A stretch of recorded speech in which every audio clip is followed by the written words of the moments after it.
When you need to feed a large crowd for breakfast, this is what you want to make. It's filling and delicious. Hi, I'm Bridgetta, and today I'm making a hash brown breakfast casserole.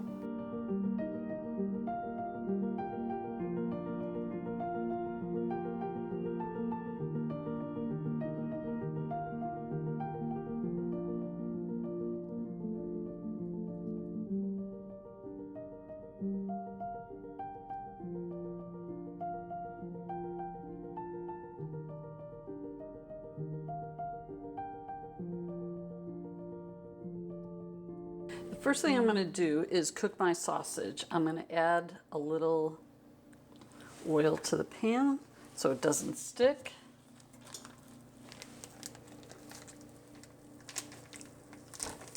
There we go.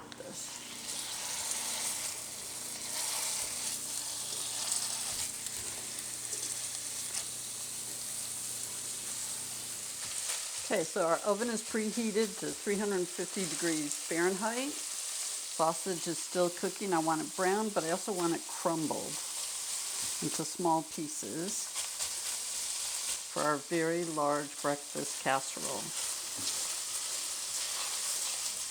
Okay, sausage is done cooking. Taking it out, but I am leaving some fat in the pan. I'm going to add maybe a little bit more oil, and we're going to cook our veggies.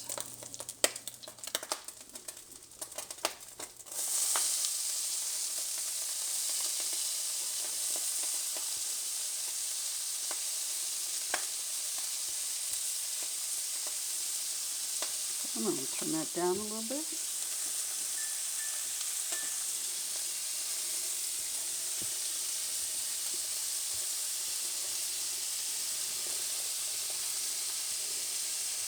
So we have red pepper, green pepper, and onion. After this is cooked for a few minutes, then I'm going to add garlic.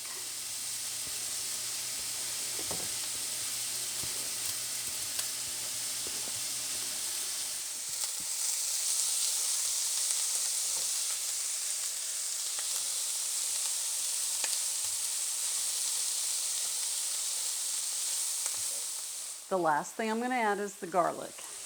I've already minced that, and that only needs to cook for about a minute.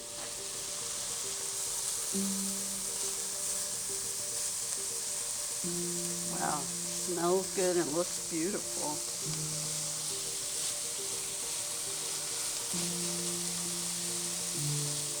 Next thing I'm going to do is crack 12 eggs.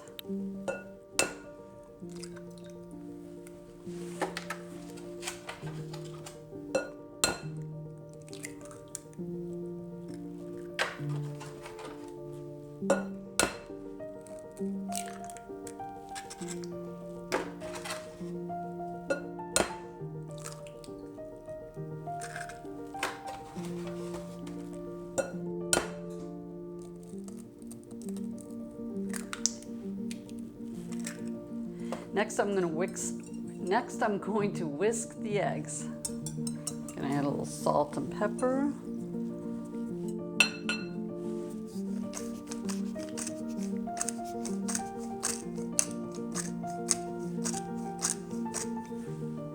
Maybe a little more salt.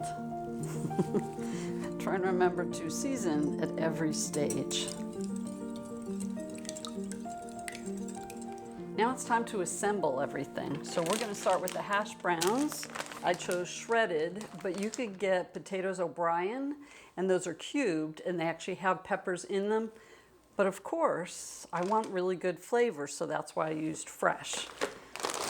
But if you're in a pinch, I would get those.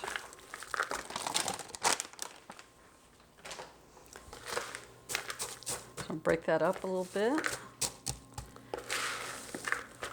Okay, our sausage that's been draining, adding that. Get all our sausage in, there we go. Cherry tomatoes.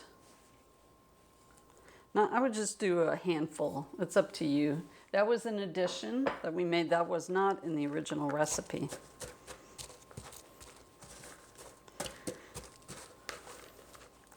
Okay, now our beautiful peppers, onions, and garlic.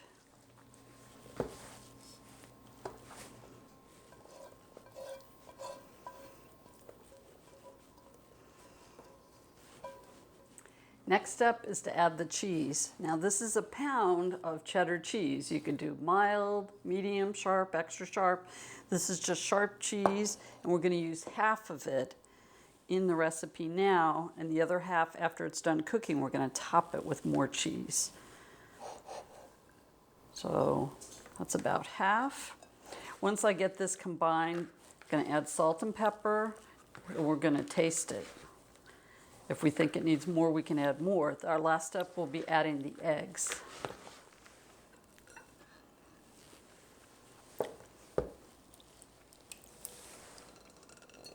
And then combine again.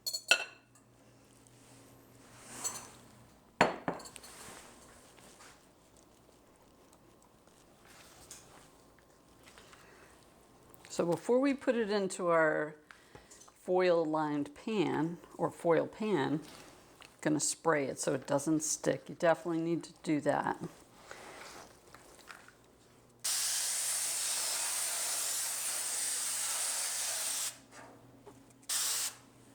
Okay. That's a really big bowl. Trying to hold that bowl. Okay, let's see if I can do this.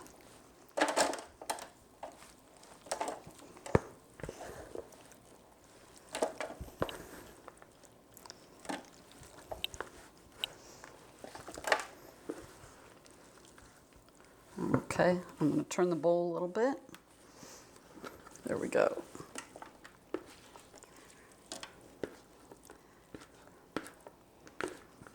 I love all the colors.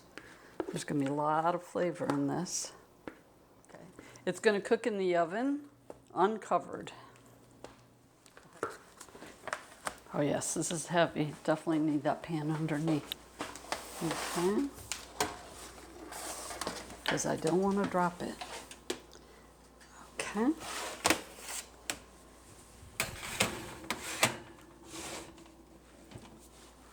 All right. Cook time, 40 minutes. We'll check it, see if it needs 5 or 10 minutes more, and then we'll be back. I'm going to take it out and test it, see if it's ready. It smells good. Wow, look at the color. Okay, so I'm going to use a fork. And nope. Nope. Not ready yet. It's coming along. I'm going to give it 10 more minutes. First time I cooked it was in a casserole dish, so the foil pan might be affecting how quickly it's cooking. Plus with the dish underneath.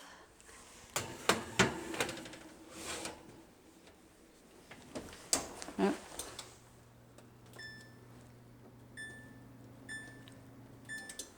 All right, we'll check it again. It's done cooking, so now I'm going to top it with cheese. Oh, look how good it looks. Which is exactly what we want. Did not need that pan underneath it, and it was affecting the cooking time, so I took it out, and it was done much faster. You want some cheese?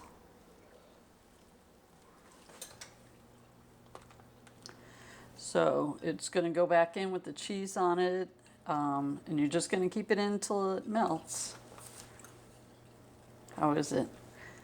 Good. Meets your approval? Of course. So much better when you shred it. Yes. Because it doesn't have that wood pulp on it. Mm-hmm. And it melts better, it tastes better. Yep. And that's the whole idea. We want to eat good food. And that's the whole idea, because we want to eat good food. Okay. Okay. Putting it back in.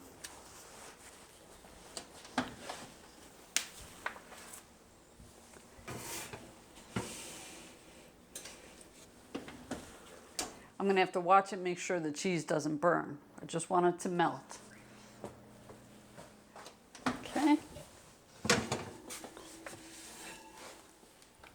Wow.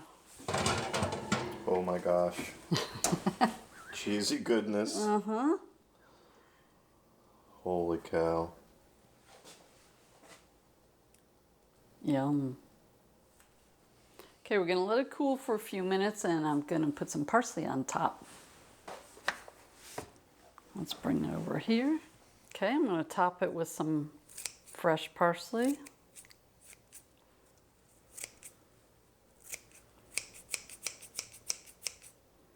Got a little more color and a little more flavor.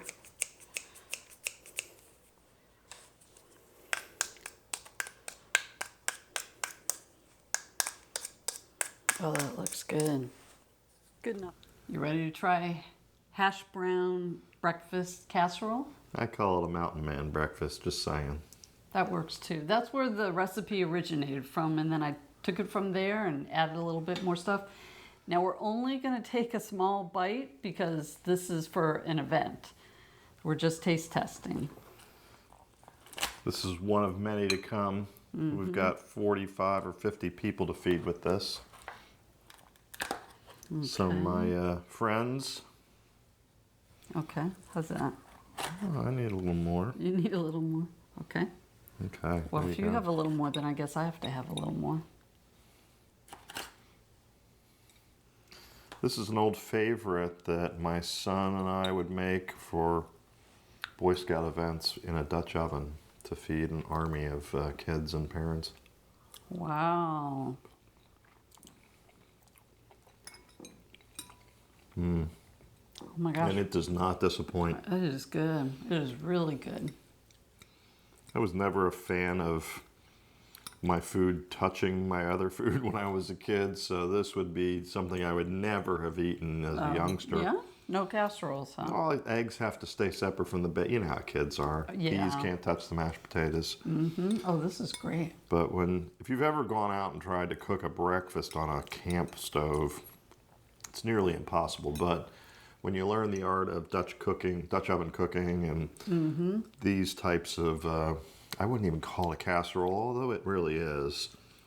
They're spectacular. When you put items together like that. So this is for at home. I mean, obviously, you can do mountain man breakfast like you said, but this really turned out well. I love all the flavors. What do you think of the addition of the tomatoes? I like it. So the key to this dish is really using fresh ingredients. Chop up the peppers and the onions and get a good sausage. And you can pre-make a lot of these ingredients to make this dish easy to pull together the morning you're going to make it. Now you're going to make 4 or 5 of these, right? Right, 4 or 5 more of these. And you're going to freeze them. Cover them in heavy-duty foil and then freeze them.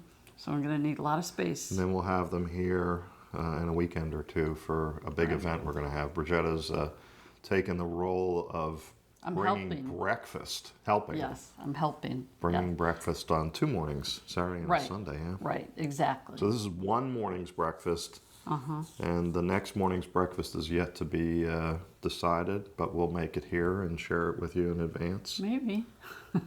He said with a smile. Yes, I think that's his way of saying that he wants it. He wants me to make it. So of course the recipe will be in the description box. And like I said, you can cut it down to a more reasonable size, but this would be great for a group.